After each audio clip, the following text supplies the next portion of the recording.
Welcome to our channel అండి. ఇవాళ మనం డిస్కస్ చేసుకునే టాపిక్ వచ్చేసి మోడల్స్ అన్నమాట. ఇందులో ఫస్ట్ ఉన్నటువంటి కెన్, కుడ్, మే, మైట్ వీటి గురించి మనం ఇవాళ డిస్కస్ చేసుకుందాం.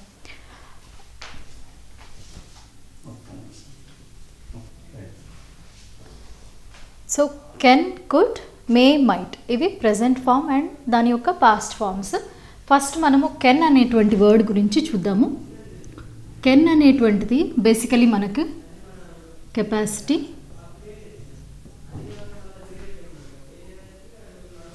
ఎబిలిటీ, పర్మిషన్ వీటి గురించి చెప్తుంది అన్నమాట. సో మనం అది ఎగ్జాంపుల్లో చూద్దాము. సే ఫర్ ఎగ్జాంపుల్,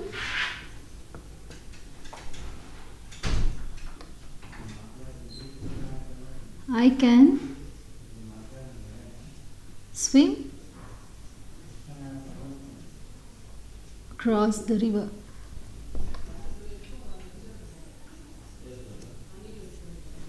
నెక్స్ట్ ఇంకొక ఎగ్జాంపుల్ చూసినట్లయితే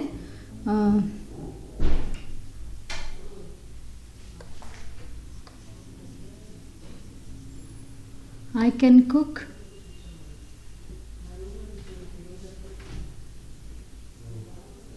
deliciously. నెక్స్ట్ ఇంకొక ఎగ్జాంపుల్ చూడండి.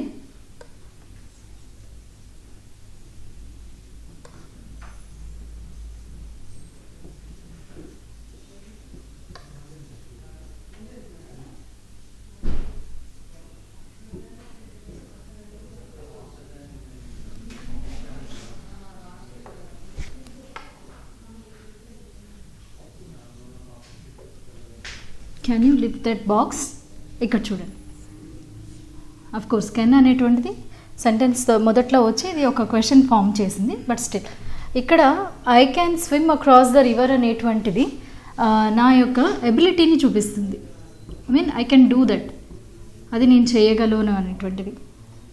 Even this is also ability. Fine. Permission అనేది ఎలా ఉంటుంది అనేది ఒక చిన్న ఎగ్జాంపుల్ చూద్దాము.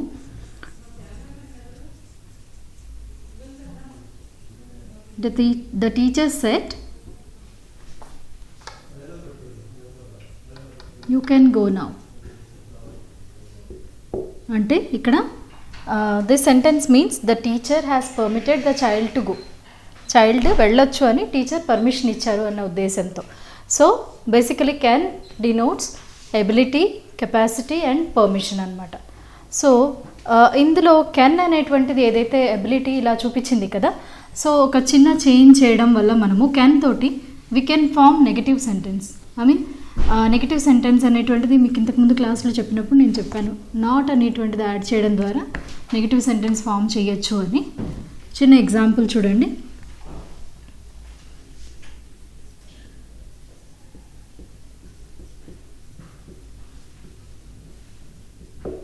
I cannot do that.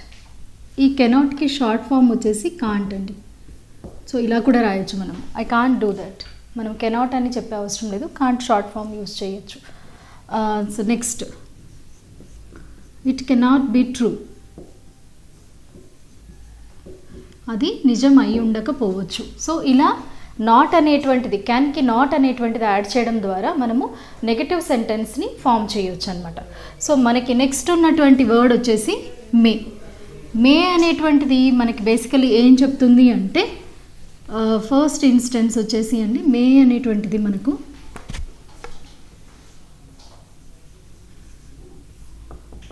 Permission కోసం, మే అనేటువంటిది పర్మిషన్ కోసం వాడచ్చు. ఎలా అంటే చూడండి, చాలా జనరల్ సెంటెన్స్ కదా ఇది. మే ఐ కమ్ ఇన్ అనేటువంటిది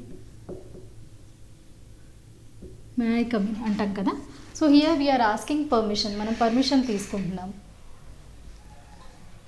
నెక్స్ట్, ఈ మే ఏదైతే ఉందో అది ఆఫెన్ అంటే చాలాసార్లు, అంటే చాలా మటుకు క్యాన్ అనే వర్డ్ తోటి రీప్లేస్ అవుతుంది అనమాట. సో హియర్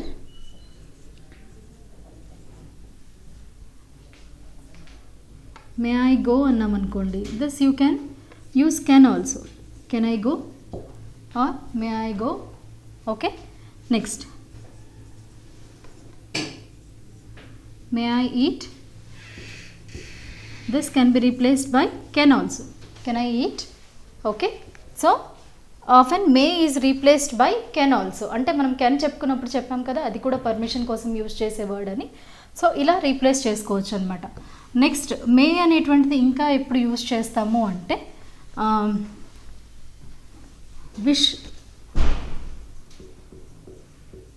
విషెస్, లేదా స్ట్రాంగ్గా మనము ఏదైనా స్ట్రాంగ్గా ఒకటి స్ట్రాంగ్ పాసిబిలిటీ చెప్పేటప్పుడు. సే ఫర్ ఎగ్జాంపుల్ చూడండి, ఇది కూడా చాలా general sentence.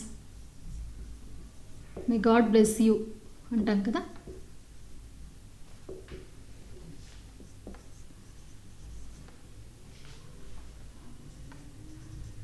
May success attend you.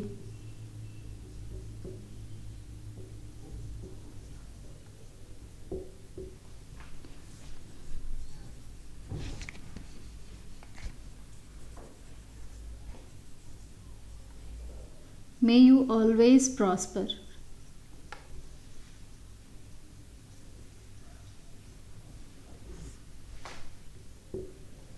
So ఇక్కడంతా చూడండి, this is all wish.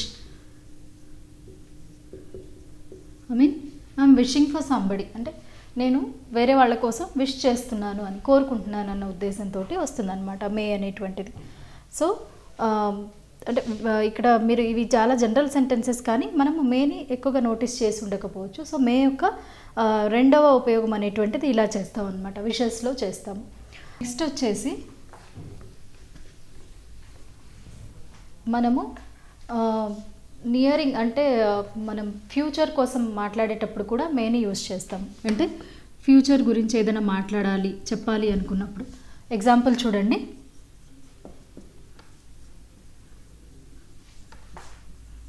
It may rain today.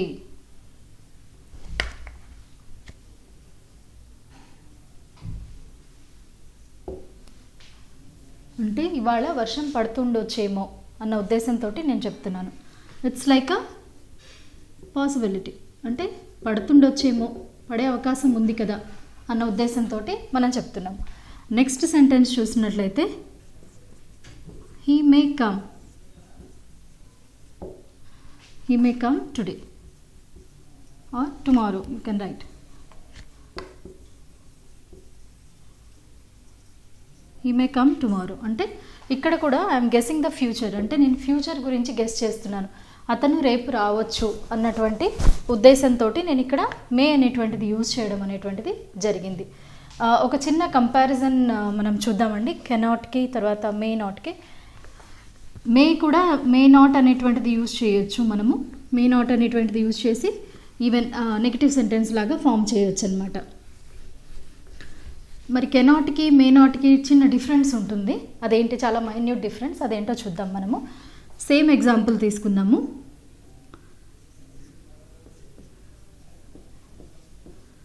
It cannot be true.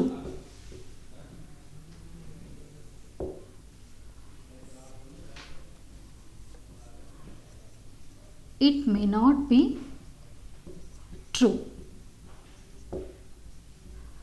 ఇక్కడ మీరు రెండు సెంటెన్సెస్ గమనించినట్లయితే ఆల్మోస్ట్ రెండు కూడా సేమ్ మీనింగ్ ఇచ్చేటువంటి sentences. It cannot be true, it may not be true, but there is a small difference. It cannot be true అనేటువంటిది మనకి impossibility చూపిస్తుంది.